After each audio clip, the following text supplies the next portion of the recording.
రెండవ రాజుల గ్రంథము 4వ అధ్యాయము 13వ వచనమును అందరము కలిసి చదువుకుందాం.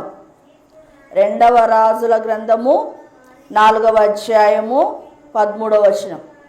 అతడు, నీవు ఇంత శ్రద్ధాభక్తులు మా యందు కనపరచితివి, నీకు నేనేమి చేయవలను? రాజుతోనైనను సైన్యాధిపతితోనైనను నిన్ను గూర్చి నేను మాట్లాడవలనని కోరుచున్నావా అని అడుగుమని గేహాజీకి ఆజ్ఞయ్యగా, వాడు ఆ ప్రకారము ఆమెతోనెను. అందుకామె, నేను నా స్వజనులలో కాపురమున్నానెను. వాక్యము నిమిత్తమై దేవుడు మనతో మాట్లాడినట్లుగా ప్రార్థన చేసుకుందాం. స్తోత్రం నాయనా, పరిశుద్ధుడా, మహోన్నతుడా, మహిమగల రాజా, నీకు వందనాలు స్తోత్రములు చెల్లిస్తున్నాను తండ్రి. అయ్యా, ఇదిగో నాయన తండ్రి, ఈ దినము చదవబడినటువంటి లేఖన భాగమును నాయన మీరు చూచి ఉన్నారు దేవా తండ్రి. నీ యొక్క వినికిడిలో తండ్రి మాకు మంచి మాటలను దయచేయమని వేడుకొనుచున్నాను. ఆ మాటలు నైనా చెవియొగ్గి ఆలకించి వినుటకు వేగిరపడే మనస్సును దయచేసి నాయన యోగ్యమైన మంచి మనస్సుతో దేవ స్వీకరించే మనసు దయచేయమని, ఈ వాక్యమును ఆశీర్వదించమని, నన్ను కూడా సిలువ చాటును మరుగుపరిచి నూతనమైన అభిషేకముతో నింపి నీ మాటల చేత నీ కృపచేత నింపి నడిపించుమని యేసునామములో అడుగుతున్నాను తండ్రి, ఆమేన్. రెండవ రాజుల గ్రంథము 4వ అధ్యాయము 13వ వచనాన్ని మనం చదివి ఉన్నాం కదా. అక్కడ ఒక స్త్రీ ఉంది. ఆ స్త్రీ అంట సేవకుడికి ఎలా సేవ చేస్తుందంట? ఎంతో శ్రద్ధ భక్తులు మా యందు కనపరచితివి అని ఎవరు సాక్ష్యం ఇస్తున్నారు? సేవకుడైన ఎలీషా గారు సాక్ష్యం ఇస్తూ ఉన్నారు. సేవకుడైనటువంటి ఎలీషా, దైవజనుడైనటువంటి ఎలీషా షునేము పట్టణానికి వచ్చినప్పుడు అంతా కూడా ఎవరింటికి వెళ్ళేవాడంటే ఈ యొక్క గనురాలు ఇంటికి వెళ్ళేవాడు. బైబిల్ గ్రంథములో కొంతమంది పేర్లు రాయబడ్డాయి, కొంతమంది పేర్లను వాళ్ళ యొక్క బిరుదులతోనే రాయబడ్డము జరిగింది. ఇక్కడ ఈ షునేము పట్టణము ఎక్కడ ఉంది అంటే, రెహబాము కాలములో ఇశ్రాయేలీలు యూదావారుగా విడిపోయారు కదా. ఉత్తర రాజ్యంగా దక్షిణ రాజ్యంగా విడిపోయినప్పుడు ఆ యొక్క ఉత్తర రాజ్యంలో 10 గోత్రాలలో షునేము పట్టణము ఒకటి. ఆ షునేము పట్టణములో ఎవరు నివసిస్తున్నారు? గనురాలు నివసిస్తుందట. ఎవరు ఆమె? ఆ గనురాలు పేరైతే మనకు చెప్పాలి. ఒక వ్యక్తిని ఎప్పుడు పరిశుద్ధాత్మ దేవుడు గనురాలు అని అంటారో ఈరోజు మనం తెలుసుకోవాలి. ఇది చాలా ప్రాముఖ్యమైనటువంటి అధ్యాయం. ఎందుకంటే ఒక స్త్రీని పట్టుకొని గనురాలు అనే పరిశుద్ధాత్మ దేవుడే స్వయాన సాక్ష్యం ఇస్తున్నాడు. అలా ఇస్తున్నాడంటే ఆమెలో ఏవో గొప్ప క్వాలిటీస్ ఉండి ఉండాలి. ఆ క్వాలిటీస్ ఏంటో మనం ఈరోజు తెలుసుకుందాం. చూడండి, ఆ యొక్క 8వ వచనాన్ని నేను చదువుతున్నాను చూడండి. ఒక దినమందు ఎలీషా షునేము పట్టణమునకు పోగా అచ్చట గనురాలైన ఒక స్త్రీ భోజనమును రమ్మని అతని బలవంతము చేశాడు. ఏం చేసిందట? భోజనానికి రమ్మని బలవంతము చేసిందట. ఎలీషా, దైవజనుడైనటువంటి ఎలీషా ఆ పట్టణానికి వచ్చాడు. వస్తే ఎలీషా ప్రవక్త ఆ పట్టణానికి వచ్చాడని తెలిసి ఆమె వెళ్ళి, అయ్యా అయ్యా ఈరోజు మా ఇంటికి భోజనానికి రండి. ఆయన పెద్ద పట్టించుకోలేదు. కానీ ఆమె ఏం చేస్తుందట? ఎప్పుడు బలవంతం చేస్తాము? 2 సార్లు పిలిచినా 3 సార్లు పిలిచినా, ఉన్నీలేమ్మా, ఎక్కడోసారి తింటాలేమ్మా, ఏదో ఇంత తింటే అయిపోతుందిలేమ్మా అని అన్నప్పుడే కదా మనం బలవంతము చేస్తాము. ఆమె ఏం చేస్తుందంటే మాటికి, అయ్యా మా ఇంటికి రావాలి, మా ఇంటికి రావాలయ్యా, మీరు మీ అడుగులు మా ఇంట్లో పడాలని ఆమె ఏం చేస్తుంది? బలవంతము చేస్తూ ఉంది. బలవంతము చేస్తున్నది కాబట్టి అతడు ఆ మార్గమున వచ్చినప్పుడెల్లా ఆమె ఇంట భోజనము చేయుచూ వచ్చెను. బలవంతము చేసింది, ఆ రోజు భోజనం పెట్టింది, ఎంతో శ్రద్ధ భక్తులను కనపరిచింది.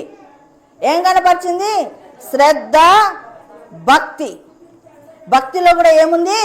శ్రద్ధ. శ్రద్ధతో ఆమె ఆ యొక్క సేవకుడికి భోజనాన్ని అరేంజ్ చేసింది. భోజనం తినేంత వరకు ఆమె చూసుకుంది.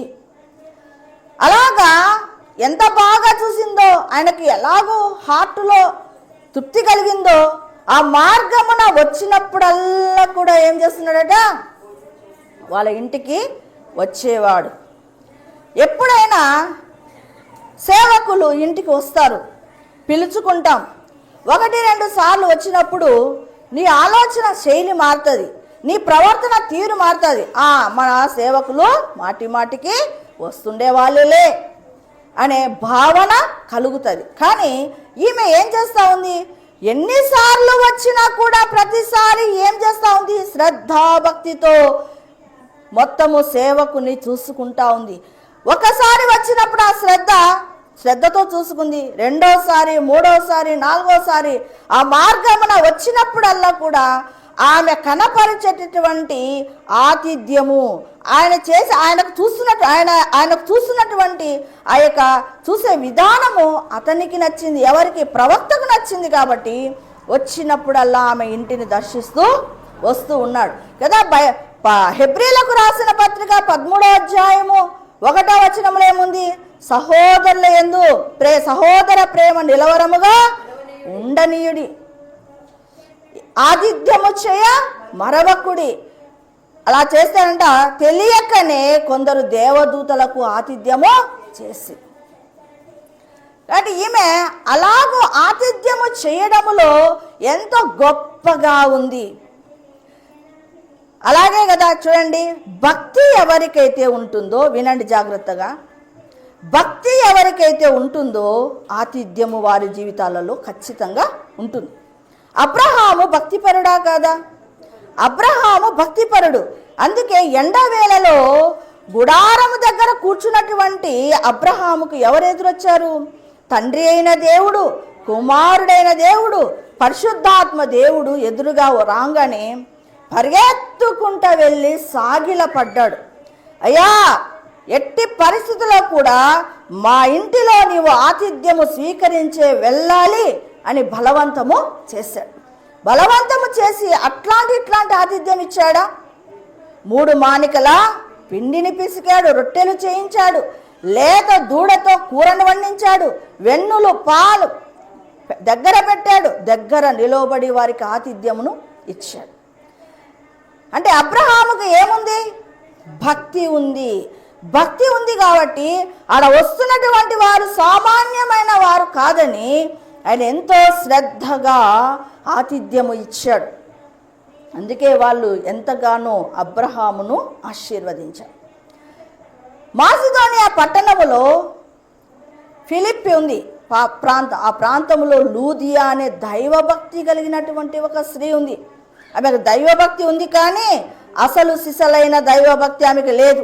పౌలు మాటల ద్వారా సత్యమును తెలుసుకొని సర్వసత్యములోనికి నడిపించబడింది. ఆమె నడిపించబడినప్పుడు వీళ్ళు సరైనటువంటి దైవజనులు అని పౌలును తన ఇంటికి రావటానికి ఆమె ఎంతగానో బలవంతము చేసింది.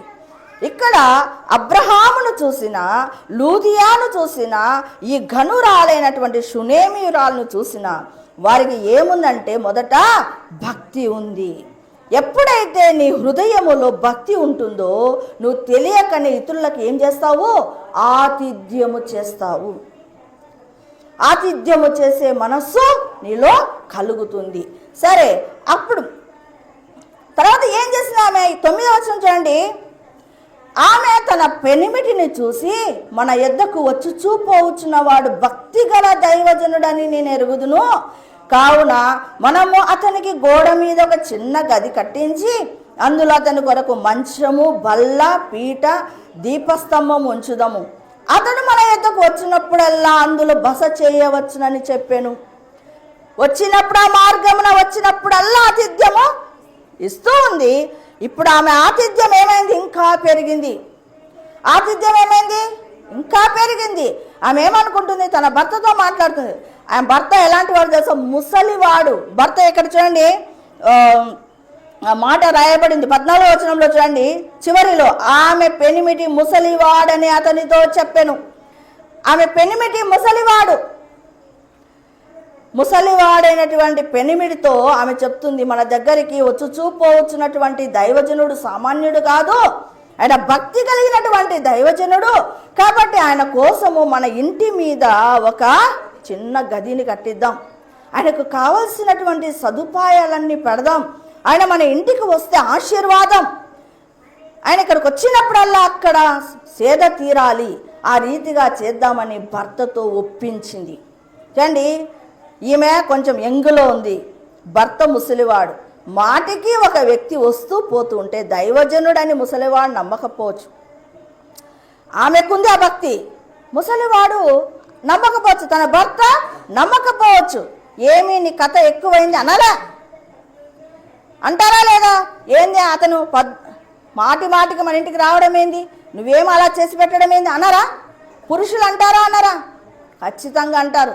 ఇంకా చాలే, నువ్వు చేసి పెట్టే వ్యవహారాలు ఇంకా చాలించుకో అని అనలేదు ముసలాయన. ఆ ముసలివాడు ఏమంటున్నాడు తెలుసా? ఏమీ అనలేదు. తన భార్య మీద అటువంటి నమ్మకము ఉంది, ఆమె భక్తి మీద అతనికి నమ్మకం ఉంది. కాబట్టి ఆమె మాటను నమ్మాడు. నమ్మి ఆమె ఏ మాట చెబుతుందో ఆ మాటకు ఆయన తగినట్టుగానే ఇంటి మీద ఒక చిన్న గదిని కట్టాడు. ఆ గదిలో అంటే ఏం పెట్టారట? మంచము, బల్ల, పీట, దీపస్తంభం. చూడండి, మంచము మనకి ఎందుకోసము ఉంచుకుంటాము? విశ్రాంతి కోసం. చూడండి, ఒక పొలంలో ఒక వ్యక్తి బాగా పనిచేసి పొద్దున్నుంచి సాయంత్రం వరకు పనిచేసి అలసిపోయిన తర్వాత వచ్చి ఆ మంచం మీద పడుకున్నాడంటే అలాగా అతడు ఎంతో విశ్రాంతిలోకి వెళ్ళినట్టుగా ఫీల్ అవుతాడు కదా. మన ఉదయం నుంచి ఎంతో కష్టపడిన తర్వాత ఆ మంచం మీద పడుకున్నప్పుడు ఎంతో రిలాక్స్గా ఫీల్ అవుతాం. అంటే అది శరీరానికి విశ్రాంతి. మరి మన మనస్సుకు విశ్రాంతి, మన ఆత్మకు విశ్రాంతి కావాలంటే ఎవరి దగ్గరికి వెళ్ళాలి? యేసయ్య దగ్గరికి వెళ్ళాలి. ఎవరి దగ్గరికి వెళ్ళాలి? అందుకే కదా మత్తయి సువార్త 11వ అధ్యాయము 28వ వచనంలో ఏముంది? ప్రయాసపడి భారము మోసుకునుచున్న సమస్త జనులారా నా యొద్దకు రండి, నేను మీకు విశ్రాంతిని కలగజేతును. నేను సాత్వికుడను, దీన మనస్సు గలవాడను, నా యొద్ద నా కాడినెత్తుకొని మీరు నేర్చుకొనడి. నా దగ్గరకు రండి, నా కాడి ఎత్తుకొని నేర్చుకునుడి. అప్పుడు మీకేమవుతుందంటే మీ యొక్క ఆ భారం ఏమైపోతుందంట? సులువైతుందంట, తర్వాత తేలికైపోతుంది అని చెప్పాడు అక్కడ. అంటే ఏంటంటే విశ్రాంతిని ఆత్మకు కావాలి అంటే ఎవరి దగ్గరికి వెళ్ళాలి? యేసయ్య దగ్గరికి వెళ్ళాలి. కాబట్టి ఈ దైవజనుడుకి ఒక విశ్రాంతి స్థలమును ఆమె చూసుకుంది. ఆయన కూడా ప్రార్థన చేసి ఎక్కడైనా అలసిపోతే ఆ మంచం మీద రిలాక్స్ కావడానికి, యేసయ్య సన్నిధిలో రిలాక్స్ కావడానికి ఆమె ఏం చేస్తూ ఉంది? ఒక మంచాన్ని అరేంజ్ చేస్తూ ఉంది.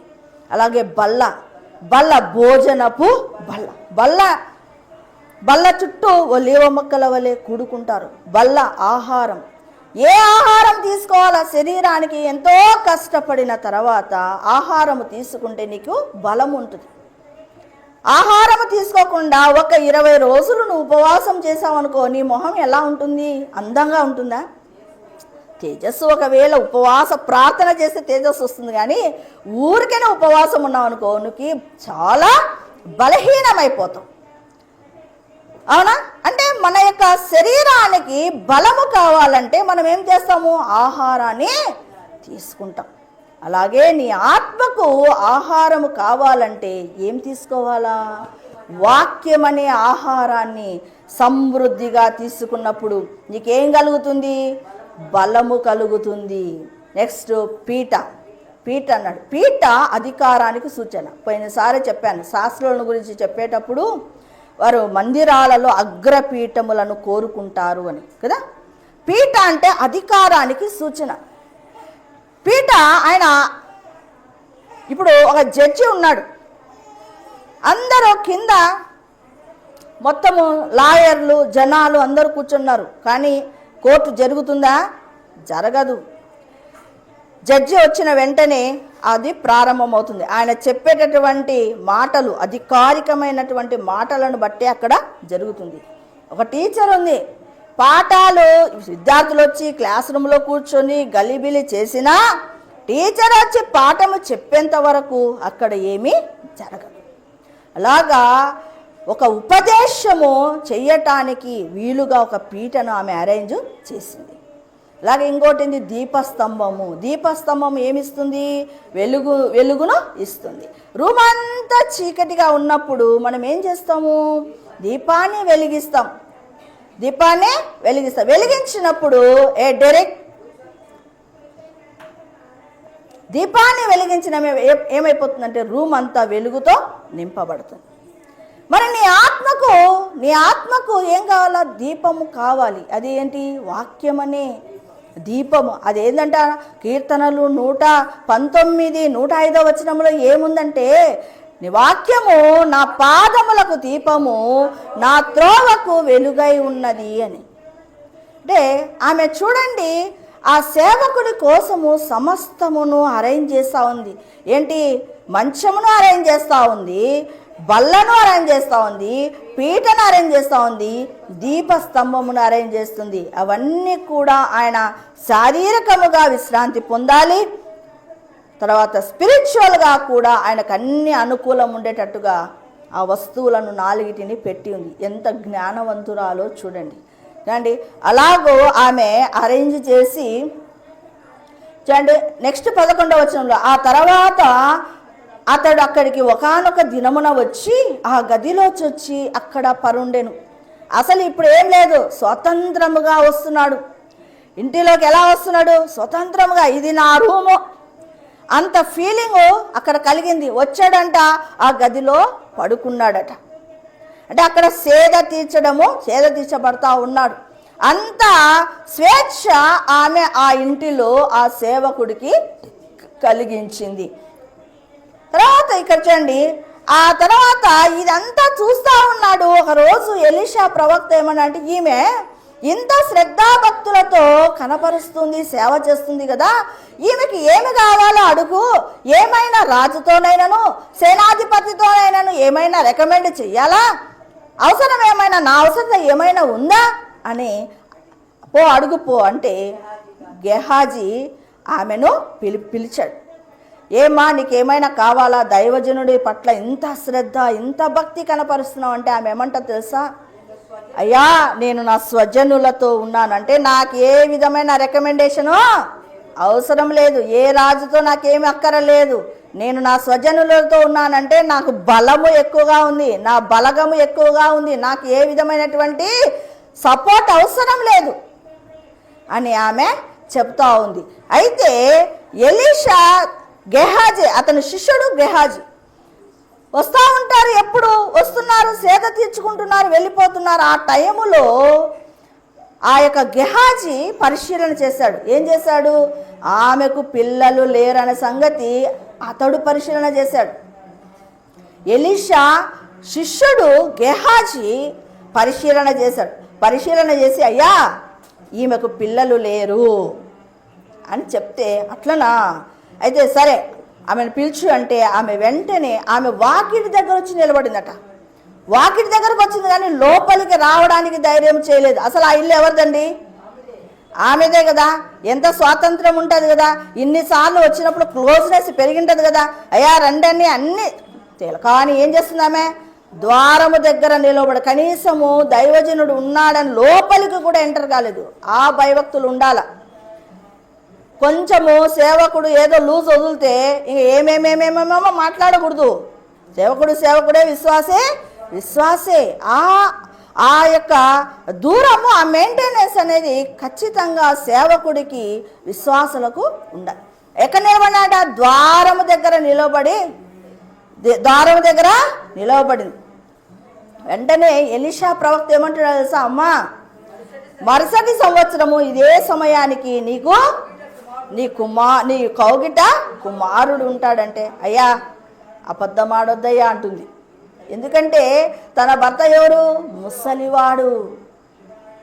అయితే ఆమె అనుకుంటుంది, ప్రవక్త ఇలా చెప్తున్నాడు, నా జీవితంలో జరుగుతుందో లేదో, ఊరికి అంటున్నాడేమో, అబద్ధం ఆడుతున్నాడేమో అనుకుంటుంది. కానీ ఆ ప్రవక్త ఏ మాట అయితే చెప్పాడో ఆ రీతిగానే ఆ తర్వాత సంవత్సరము ఆమెకు కుమారుడు పుట్టాడు. ఆ కుమారుడు ఒక రోజంట పొలముల తండ్రి పని చేయించుకుంటున్నాడు పనివారితో.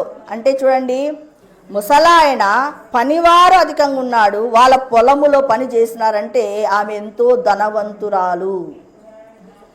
ఆమె ధనవంతురాలు. పని చేయించుకుంటా ఉంటే ఈ పిల్లవాడు తన తండ్రి దగ్గర ఉన్నట్లుండి అరుస్తూ ఉన్నాడు, కేకలేస్తున్నాడు, తలపోయినే నా తలపోయినే అని గట్టిగా అరుస్తూ ఉంటే ఆ ముసలాయన ఏం చేశాడంటే ఆ చిన్న పిల్లవాడిని పనివాడితో ఇచ్చి వాళ్ళ అమ్మ దగ్గర వదిలిపెట్టిపోండి అంటే పనివారు వచ్చారు, తల్లికి అప్పగించారు. తల్లి ఒడిలో చాలాసేపు పడుకున్నాడు.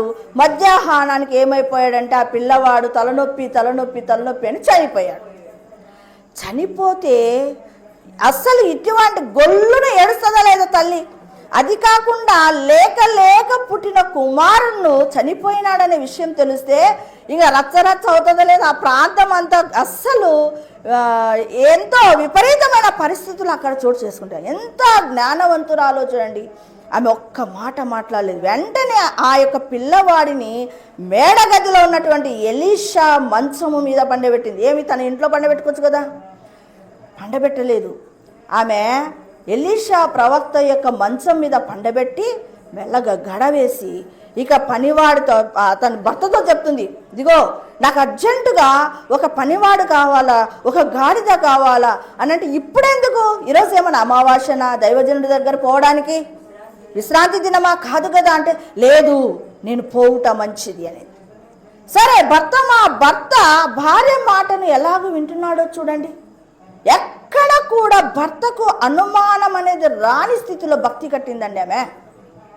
భార్య ఎలా చెబితే అలా వినే స్టేజ్లో భర్త ఉన్నాడు. అంటే ఆమె ఏమి చేసినా మంచే చేస్తుంది అనే ఒక మంచి సదభిప్రాయము హృదయములో నాటుకొని పోయింది ఆ ముసలాయనకు.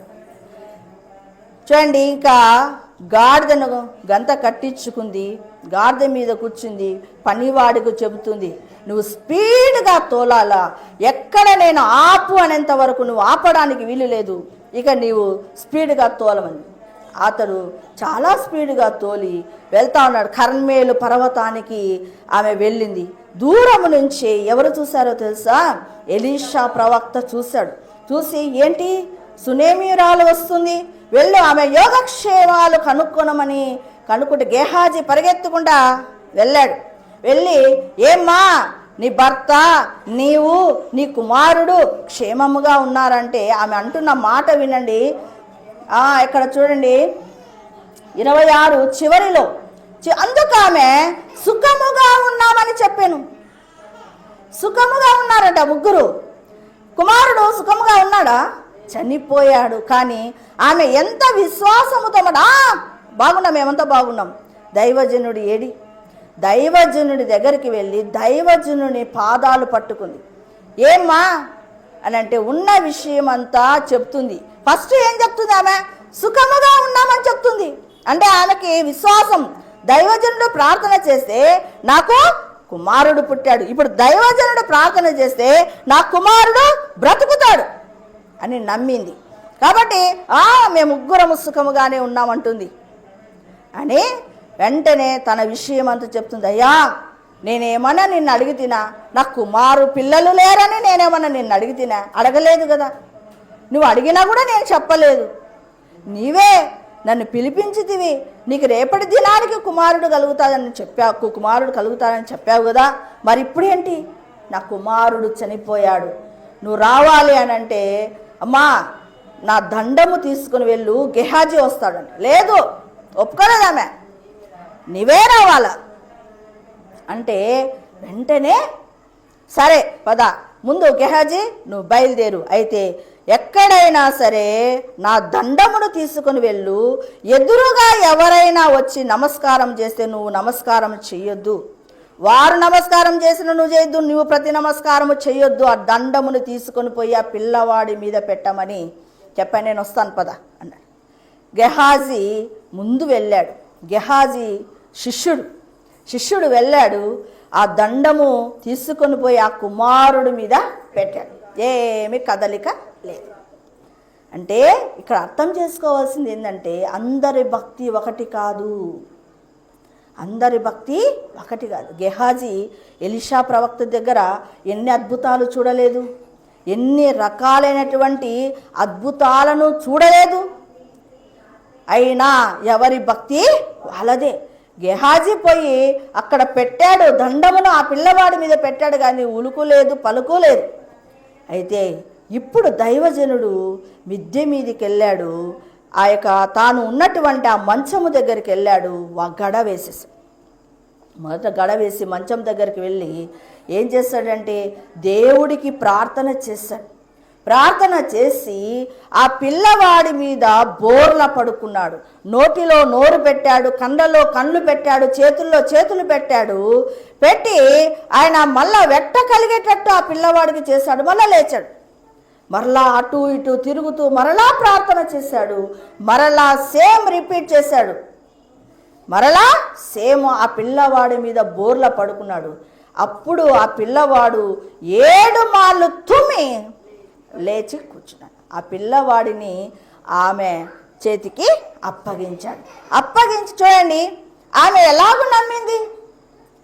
సుఖముగా ఉన్నారా నీవు, నీ భర్త, నీ పిల్లవాడు సుఖముగా ఉన్నారా అంటే ఆ షునేమీరాలు ఏమంటుంది? అవునయ్యా సుఖముగా ఉన్నాం. యాక్చువల్గా వాళ్ళ కుమారుడు చనిపోయాడు. అయితే ఆమెకు ఎంత విశ్వాసము! అసలు దైవజనుడు వచ్చి ఖచ్చితముగా బ్రతికిస్తాడు అనే నమ్మకాన్ని కలిగి ఉంది. కాబట్టి నా కుమారుడు చనిపోలేదు, అందుకే భర్తకు చెప్పలే, ఇరుగు పొరుగులకు చెప్పలే, ఎవరికి చెప్పలే. ఆయన ఎలీషా ప్రవక్త యొక్క మంచం మీద పండబెట్టింది, గడబెట్టింది, బయలుదేరి. ఆమె విశ్వాసమే ఆమెను ఏం చేసింది? ఆమె జీవితంలో ఒక అద్భుత కార్యము జరిగింది.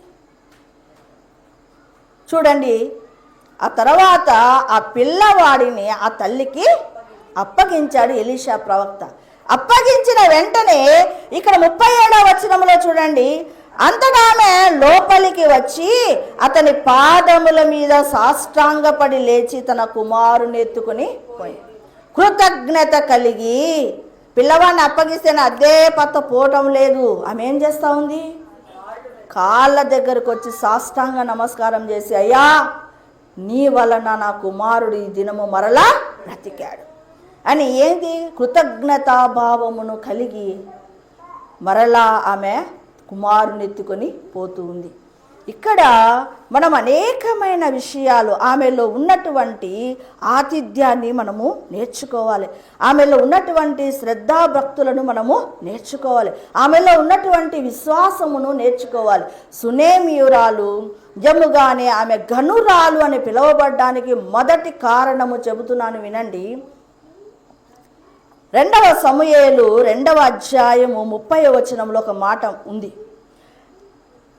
నన్ను ఘనపరచు వారిని నేను ఘనపరుస్తాను, నన్ను తృణీకరించు వారు తృణీకారముందుదురు అనే మాట ఉంది. ఆమె ఎవరిని ఘనపరుస్తుంది? దేవుణ్ణి ఘనపరుస్తుంది, దైవ సేవకుని ఘనపరుస్తుంది. నువ్వు ఎప్పుడైతే దేవుణ్ణి ఘనపరిచి దైవ సేవకుని ఘనపరుస్తావో నువ్వు ఎలా పిలువబడతావంటే గనురాలుగా పిలువబడతావు. దైవ సేవకులను ఆ విధంగా శ్రద్ధాభక్తులతో ఘనపరిచినప్పుడే నీకు ఆ పేరు ఆపాదించబడుతుంది. అసలు సేవకులంటే ఈ మధ్య కాలంలో ఎంత నిర్లక్ష్యం అంటే, సేవకుడంటే మామూలు మాలాంటి సాదాసీదా మనిషి అని నువ్వు ఎప్పుడైతే తలుస్తావో, భక్తి లేకుండా శ్రద్ధ లేకుండా అతని పట్ల వ్యవహరిస్తావో, నీవు ఎందుకు నీ జీవితంలో బ్లెస్సింగ్స్ రాకుండా పోతున్నాయంటే కారణము శ్రద్ధాభక్తులు లేకపోవడమే కారణం. ఇక్కడ ఈమె గనురాలుగా పరిశుద్ధాత్మ దేవుడే చెబుతున్నాడంటే అర్థం ఏంటంటే, మొదట ఆమె భక్తి ఉంది. నేను మొదట చెప్తున్నా, ఆమెకి భక్తి ఉంది, ప్లస్ శ్రద్ధ ఉంది. భక్తిలో కూడా ఏముండాలా? శ్రద్ధ ఉండాలి. అండి, దేవుణ్ణి గణపరిచి సేవకుని ఎప్పుడైతే నువ్వు గణపరుస్తావో నిన్ను ఏమంటారో తెలుసా? గనురాలు అని అంటారు. ఇక్కడ సేవకుడి పట్ల నిర్లక్ష్యంగా ఉన్నావంటే నువ్వు దేవుని పట్ల కూడా అట్లనే ఉంటావు, గ్యారంటీ. అది మాత్రం సేవకుడి పట్ల నిర్లక్ష్యముగా మనం ఎప్పుడైతే వ్యవహరిస్తామో ఆయన మాట వినకుండా, ఆయన ఖాతరు చేయకుండా మనం ఎప్పుడైతే ఉంటామో, నువ్వు ఎవరిని కూడా ఖాతరు చేయవని అర్థము, దేవుణ్ణి కూడా ఖాతరు చేయవు, దేవుణ్ణి కూడా నువ్వు ఘనపరచవు, దేవుని పట్ల కూడా నీకు శ్రద్ధ లేదు. నిన్ను నీ వాలకము ఇక్కడ సేవకుడి దగ్గర చూస్తే అక్కడ దేవుడి దగ్గర కూడా నువ్వు ఎలాగున్నావో తెలిసిపోతుంది. అసలు ఈమె ద్వారా మనం నేర్చుకోవాల్సినటువంటి విషయం ఏంటంటే, దేవుడి దగ్గర, దైవజనుని దగ్గర శ్రద్ధాభక్తులు కలిగి ఉంది. అందుకే ఆమె అసలు అడగకుండానే ఆమె అంతరంగంలో ఉన్న కోరిక తీర్చబడి, ఆమె అడిగిందా నాకు పిల్లలు కావాలని, కానీ మనసులో ఎక్కడో వేదన ఉండదా? ఇంత ఆస్తి ఉంది, నాకు పిల్లలు లేరే అనే బాధ ఉండదా? ఆమె నిజంగానే ఒక నిష్కపటంగానే సేవకుడికి సేవ చేసింది, కానీ ఏదో ఆశించి సేవ చేయలేదు. ఆమె ఆశించి సేవ చేసి ఉంటే ఆమె వస్తేనే అయ్యా నాకు పిల్లలు లేరయ్యా నా కోసం ప్రార్థన చేయయా అనేది ఆమె. ఆ మాట ఆమె అనలేదు. ఆమె ఏమనుకుందంటే, దైవజనుని నేను మనస్ఫూర్తిగా చూసుకోవాలి, దైవజనుని ఆశీర్వాదాలు నాకు కావాలి అని ఆమె అనుకుంది. తెలియకుండానే, ఆమె అడగకుండానే ఆమె అంతరంగంలోని కోరిక ఏదైతే ఉందో అది ఆమె జీవితంలో, షునేమీయురాలు జీవితంలో నెరవేర్చబడ్డము జరిగింది. ఆమె దగ్గర, షునేమీయురాలు దగ్గర మనం నేర్చుకునేది ఏంటంటే, ఆమె సేవకులను గణపరిచింది, శ్రద్ధాభక్తులతో సేవ చేసింది, ఎంతో బలమైన విశ్వాసము కలిగి ఉంది.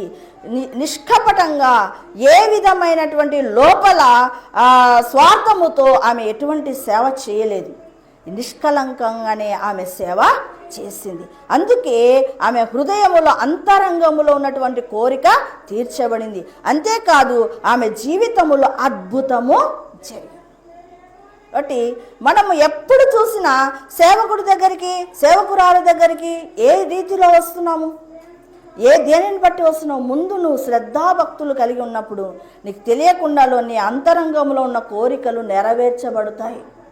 కాబట్టి మనం అది నేర్చుకోవాలి. అసలు గనురాలైనటువంటి షునేమీయురాలను గురించి నిజముగా చాలా శ్రేష్టమైన విషయాన్ని ఈరోజు మనం నేర్చుకునేది ఏం తెలుసా? దేవుణ్ణి గణపరచు, సేవకుని గణపరచు.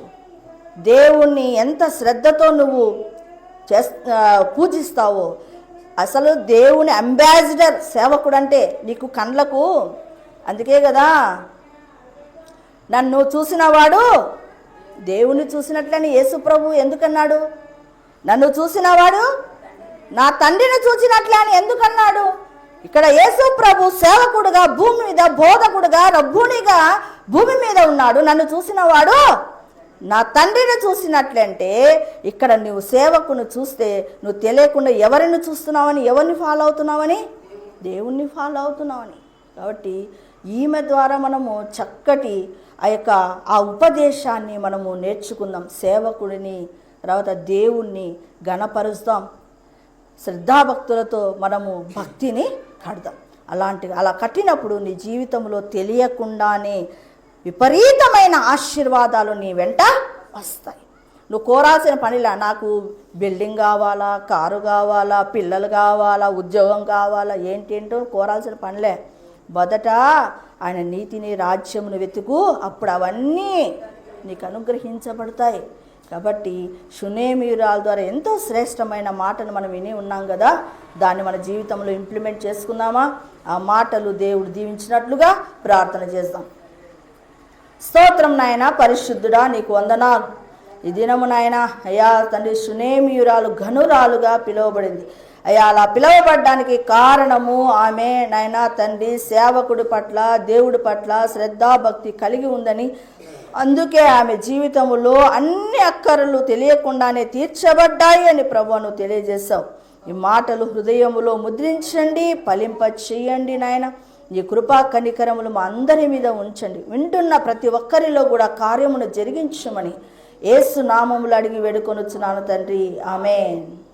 యేసు రక్తమే జయం, ప్రవేశు రక్తమే జయం, ప్రవేశ సంపూర్ణ జయం కలుగునుగాక, ఆమేన్. శార ప్రార్థన.